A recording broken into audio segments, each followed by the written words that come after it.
Mummy వాళ్ళ ఇంటికి వచ్చామని చెప్పాను కదా, ఇంకా రాగానే హెడ్ బాత్ చేసుకుని అయితే మార్నింగ్ బ్రేక్ఫాస్ట్ అయితే 2 ఇడ్లీస్ తిన్నానండి. సో ఇంకా ఇడ్లీస్ తిన్న తర్వాత డాడీ లేరు కాబట్టి చికెన్ మటన్ తేడానికి మా చెల్లి నేను స్కూటీ మీద అయితే బయటకు వెళ్ళాము. ఇక్కడ మెయిన్ గేట్ దగ్గరలో అయితే మనకు మటన్ షాప్ ఉంటుంది, మంచి ఫ్రెష్ మటన్ అయితే దొరుకుతుంది. పాల ప్యాకెట్ ఒకటి, మోక్ష లస్సీ తీసుకుని రమ్మందని చెప్పి అయితే ఒక లస్సీ ప్యాకెట్ కూడా తీసుకుని వచ్చాను. ఇంకా రాగానే మా మమ్మీ అయితే వంటలు స్టార్ట్ చేసి వడ్డించడం స్టార్ట్ చేసింది.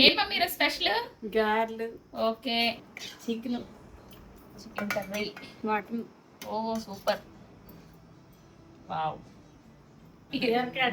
Okay okay. జగిత్యాల్లో మా అత్తయ్యకి మా మమ్మీకి బ్యాంగిల్స్ అయితే తీసుకున్నాను. డైలీ వేర్ బ్యాంగిల్స్ కొన్ని, ఇంకేదైనా ఫంక్షన్స్ ఉంటే రైన్ డ్రాప్ బ్యాంగిల్స్ లాంటివి అయితే తీసుకున్నాను. చాలా అంటే చాలా బాగున్నాయండి. ఇక్కడ జగిత్యాల్లో మా ఇంటికి దగ్గరలోనే ఈ స్టోర్ అయితే ఉంటుంది. ఎప్పుడు కూడా విజయనగరం వచ్చిన తర్వాతే నేను మా చెల్లి వెళ్ళి తీసుకుంటాము. కాకపోతే ఎలాగో జగిత్యాల్లో మంచి ప్రైస్ కి మంచి క్వాలిటీ దొరుకుతున్నాయని చెప్పి ఇక్కడ నుంచి తీసుకొని వెళ్ళాను. సో అవి అయితే మన బాక్స్ లో పెట్టేసి బబుల్ ర్యాప్ తో ప్యాకింగ్ చేసి అయితే తీసుకొని వెళ్ళాను. చాలా సేఫ్ గా వెళ్ళాయి. మధ్యాహ్నం భోజనం అయిపోయిన తర్వాత మా అత్తయ్యని తీసుకెళ్ళడానికి మామయ్య వచ్చారు కదా, సో వాళ్ళైతే నిమ్మడి బయలుదేరిపోతున్నారు. విజయనగరం వైజాగ్ లో కొంచెం పనులు ఉండడం వల్ల నిమ్మడి అయితే వెళ్ళట్లేదు ఈసారి. వీడియో నచ్చితే లైక్ చేసి ఫాలో అవ్వడం మర్చిపోద్దు. బాయ్.